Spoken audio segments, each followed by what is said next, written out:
Welcome back to another rousing edition of the BREADren Podcast with our special side segments we like to call Cocktail Convos. AJ Wilson here with another illustrious guest selection. We just gonna get into it and talk a little bit about family, business, designing. Just kicking the breeze with my partner. Man. How you been, bro? Tired, man. I'm just tired, bro. Like I had two babies, had twins 6 months ago, and it ain't stopped. Congrats. It ain't stopped. Oh yeah, we definitely gonna get into that. But in true BREADren fashion, Cocktail Convos.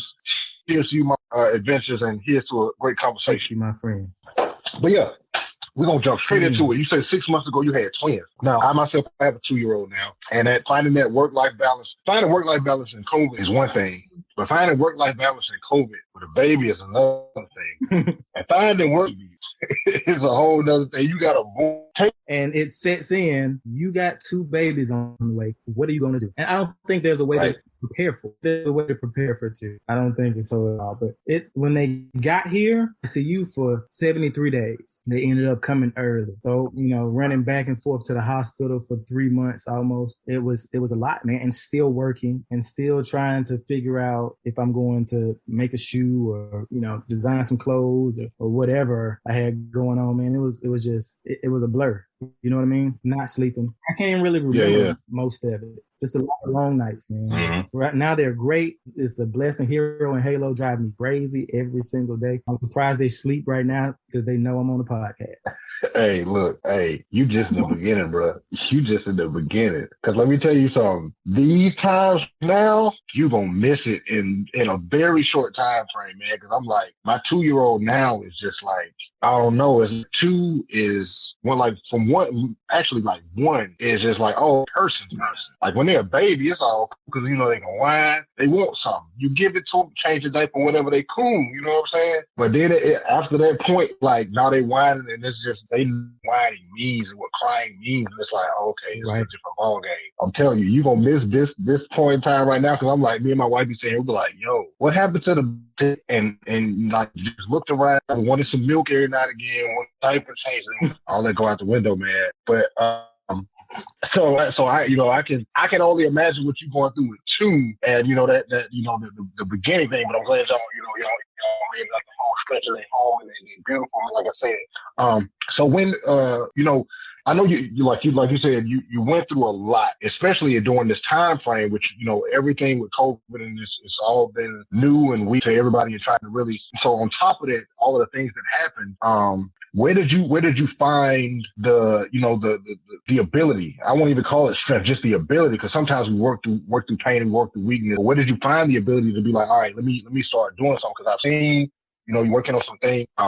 And a matter of fact, in a minute, I'm gonna go cut my exclusives because I'm saying those are honestly one of my favorite pair of shoes. I can count how many times I worn them. My all red J Bernards. Like I can count how many times I worn them shoes. Dead ass, bro.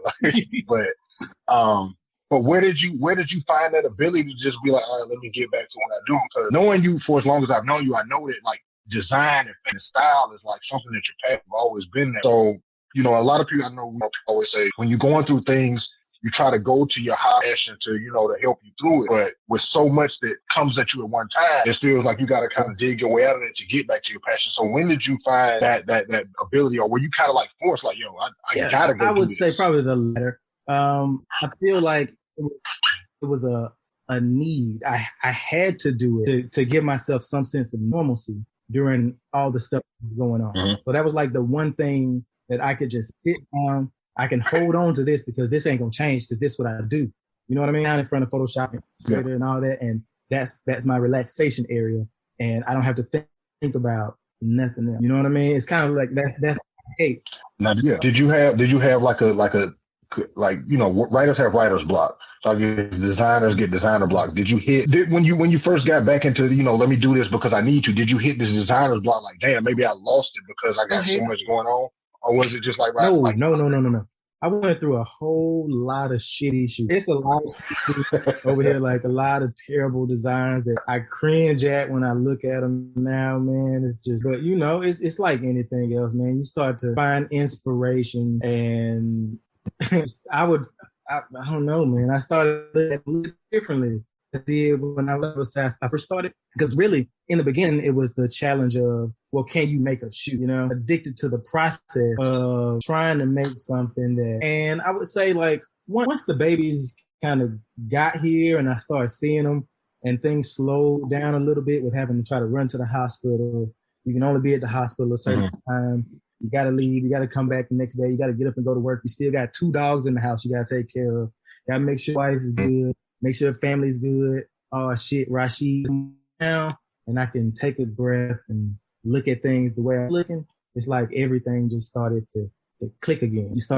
But now I must say, I finally, it's been, 3 or 4 years? 4 since I've had a shoe that I actually like, you know? But I got something, and I'm proud of it. So talk about that. You say it's 3 or 4 years since it's been a shoe that you actually liked. Now, I'm thinking of my timeline of the last, because I think the last shoe you dropped, you didn't even really drop it. You like made some, and area exclusive, you brought them to homecoming. Was that was 3 or 4 years ago? But I didn't like it. So I didn't like it. You didn't like but that? But that was something, like I said, I'm addicted to the process, not the product. So, you know, I wanted to give my brother a shoe, so I made him a shoe. You know what I mean? But would I produce that and sell it to people? No, but it was a cool shoe. It just wasn't something that I was in love with. And for me to, I got to be in love with it. Like I was in love with that first shoe. I'm not in love with it now, but I was in love with it then. Yeah. I get what you're saying. Is the first shoe and the I know you had them in green. I don't know. Did you release the boot? No, but I really liked them. I did like the boots. I got it. The boots were kind of cool. Yeah. When you first started, when you initially decided, like, all right, when did you initially decide, like, hey, I want to do design, and then you felt like your first line was, all right, let me do shoe. But then now, you know, I see, you know, you mysterious. So every now and again, I see you pop out. You'll pop out with some heels. You'll pop out with a purse, a bag, a simple T-shirt with a design with some meaning to it. So it's like you didn't put yourself into this box of shoes. And then like now we at the point where Jason Bernard is like, you don't really exist unless you know. You're right.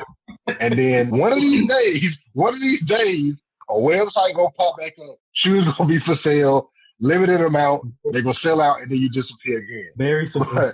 But when did you really figure out that you wanted to, you know, that shoes was gonna be like one of the mainstays, and then just design in general? Well, I've always been kind of addicted to customization, you know. So before you even start, I know that's true because you had that damn what was it ostrich print in the side? You know what I'm saying?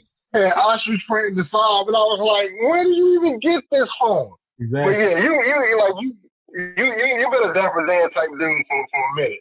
I don't know. It's just like I've always had this thing about not being like anybody else. You know what I'm saying? Like the way my brother really puts it is like our parents drew us with a pen instead of a pen. So you could go try whatever you wanted to. If you mess it up, just go do something else. You know what I mean? Just erase it and start over. So for me, it was always like I didn't have the fear I've never had the fear of failing. You know what I mean? So like if I fall, I just fall on my face and I just get up. You know, it's been mornings where I woke up and went outside and painted my car myself just to do it. Yeah. But I don't know. It's just I'm addicted to customization. And so one day in the break room with my job, bored as ever, and I drew a shoe, and I like really liked the shoe. So you know, I went home with my mind like we're gonna do whatever we gotta take, whatever it takes to make this shoe, no matter how much it costs.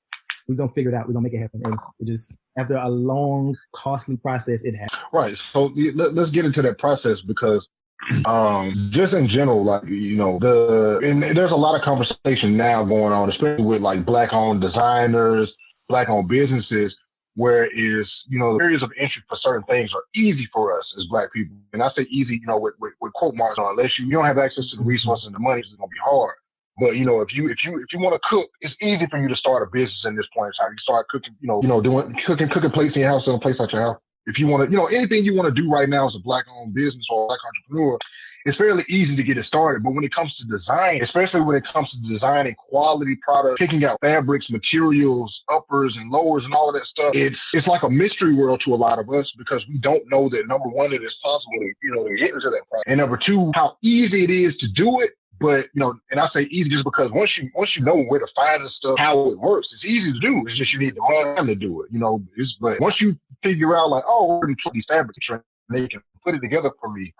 But what was that process like of you just figuring out what do I need to do to even get started? It was a lot of, and I mean a lot of dead end, just a ton of dead. It probably took me 10 months to find somebody that could make it under the parameters that I wanted to. And this is, I kind of had an advantage because of the, this and all that. So I know people who are in China who can just run to the market and see. Right. Who can just go to the market and see there what outsoles are there, stuff like that. So I can imagine you got to fly blind and, just go off the internet and what's there, because all you do, you're running into middleman. You're paying 3 or 4 times as much, than you really want to pay if you first.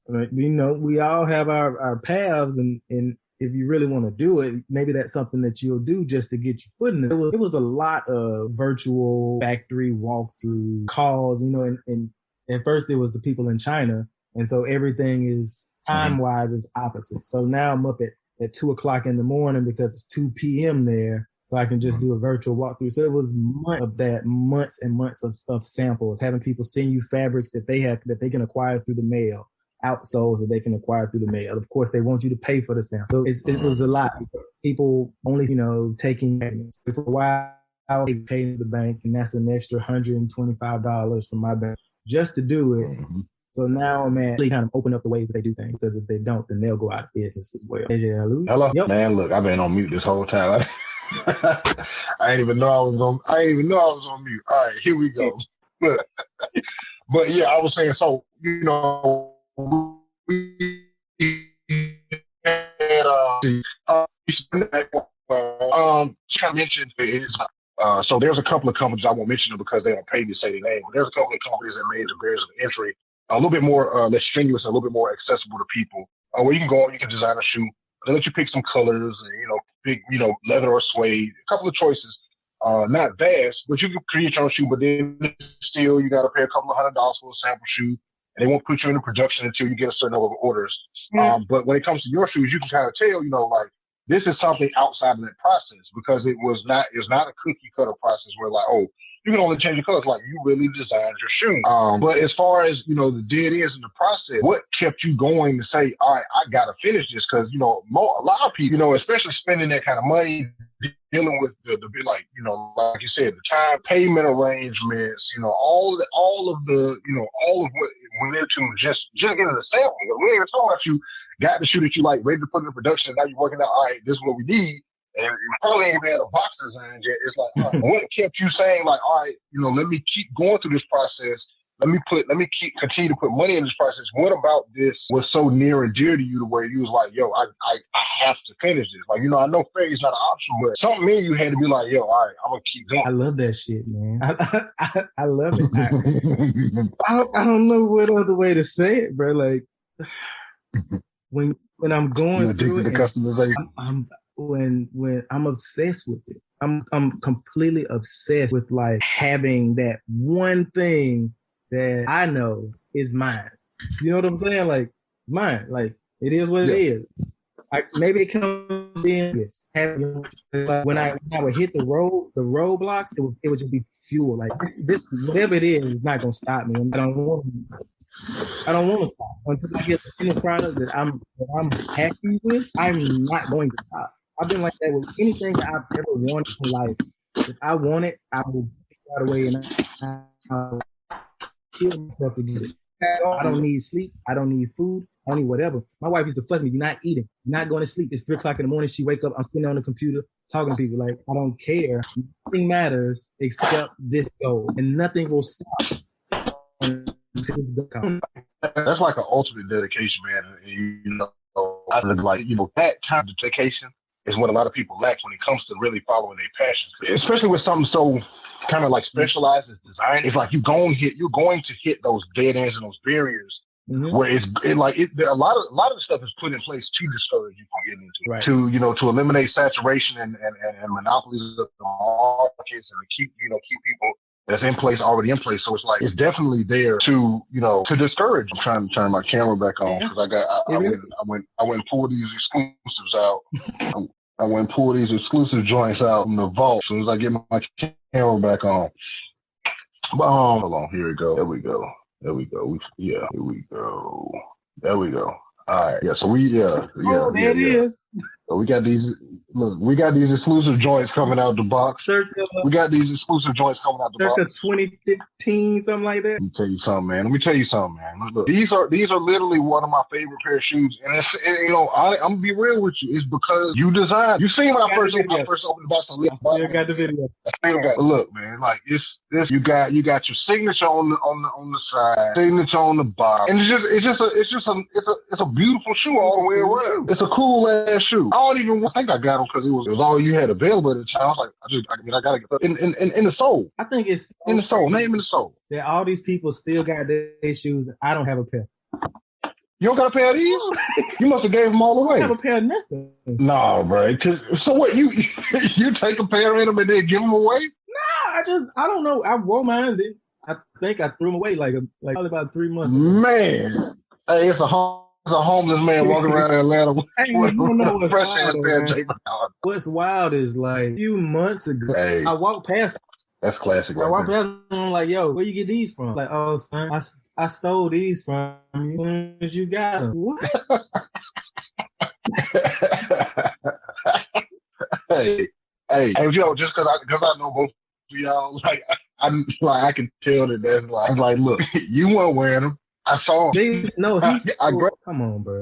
Oh wait, you had them stocked up. Yeah. So wait, he didn't walk. Yeah, Greg, he be getting me, man. He be getting. Hey, Greg's still a collectible item. He got his own pair and another pair. He's like, I'm gonna pay for one pair, but I'm gonna get another pair just so I can have a pair that ain't never been worn. Exactly. But yeah, man, it's it was something about that process, and it's crazy, man, because like once you went to ski. Designers, we were, they really are, not just, just making people that's, going through the same process as you was like, they go into and fabrics and all that stuff and getting the process right. But ski, and I've talked about this because I had G Till on recently. I had Drew Sanders Diddy on recently. And we just talked about just that it's something in the water at Tuskegee, and you being family, you've been connected to Tuskegee first. Y'all Tuskegee to the bone. But opinion, what is it about Tuskegee, the city, Tuskegee the University? I tell people it's the black man.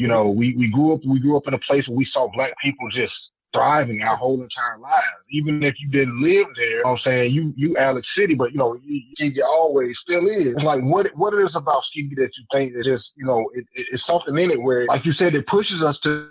Yeah, Tuskegee is special, and so people don't really get it until they go there. I have friends who to this day, and I wish I went to Tuskegee just from going to like a homecoming. You know what I mean? But when you're a student there, the first day you get on campus, man, like something of the atmosphere just changes. You know what I mean? Like you get a sense of like it's ingrained in you to hustle and figure it out because you're seeing all these other people hustle and figure it out. You know what I mean? It's true. Because I tell people all the time, I'm like, we had a lot of people that came from other places, especially like our New York and our Kelly crew people that they had a hustle about them already. And you come to this small town in Alabama that has nothing. You know what I'm saying? I'm from Tuskegee, so I can say we got, we Tuskegee, so we can say it, but it's like there's nothing there. This is not this or Hampton that's in a big city, access to a bunch of stuff. We got to drive 30 minutes to get just to Montgomery to hit a couple of stores, drive 15 minutes to Auburn just to hit some, or drive an hour and a half to Atlanta if you really want to get into the city life type to make something out of nothing. And I think that's one of the the gym place to where we are thriving doing what they actually love to do. And I ask you, just like you say, like you love that. I love it. Like it's almost like you needed to breathe. But how rewarding truly is it to see? What was your reaction? I'll put it like this. I'll frame it as this. What was your reaction the first time you saw somebody that was not your family or your friend, a complete stranger, rocking your design? Because I know you got plenty. You got a couple of celebrities that you knew. Right. The first time I saw, didn't know where my shoes were. Like I cried. Like it was like I really did something, and the people who don't have to appreciate something. That meant more than than Kevin Gates getting or Meek Mill getting a pair of rugs or Future and people like that getting. Hey, look, don't gloss over that. Don't gloss over that. Let's rewind just a little bit. Joe Blow? Don't gloss over that. Nah. Joe Blow the man way more than that. Oh, I know. I just didn't want to gloss over the fact that, you know what I'm saying, you got verifiable people. You know, we live in that age where people, you know, it's like everybody lives for the check mark and stuff. But like you got people who people look at like all the way and then zone because of the designer. You ain't gonna catch them on shoes from Ross, man. You ain't gonna catch them on rocking those shoes from Payless, man. They only rocking designer, Louis, Fenn, all of the big names. And so like that in itself is just a testament to the quality of your design, you know, everything that went into it is a testament, you know, in a designer. They got on your shoes. But of course, obviously, you know, I get what you're saying, where it's like a person who does not know you from they felt enough to, because I'm gonna be real with y'all, these shoes ain't cheap. They ain't expensive as hell, but they ain't cheap. These ain't PF Flyers, man. These are designer sneakers. You know, you gonna pull out a couple of better frames. So, you know, for a complete to shell out their money. And these ain't J's.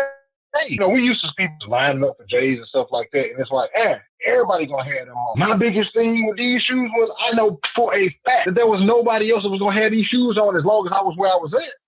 Now, if I move around something, I come back home, I might see one or two other people with them on because everybody, you know what I'm saying, we connect. But as long as that, matter of fact, I remember like it was yesterday, Journeys one day. And it was, I think, the first time I wore your shoes. And I walked into Journeys and the dude that worked there and another dude that was buying some shoes, he was like, damn. We were they Balenciagas. That was right around when Balenciaga had come out with like a high. And he was like, those Balenciagas? I was like, no. I was like, these J. Bernard. He was like, what is that? I was like, I know the designer. And I walked out the store.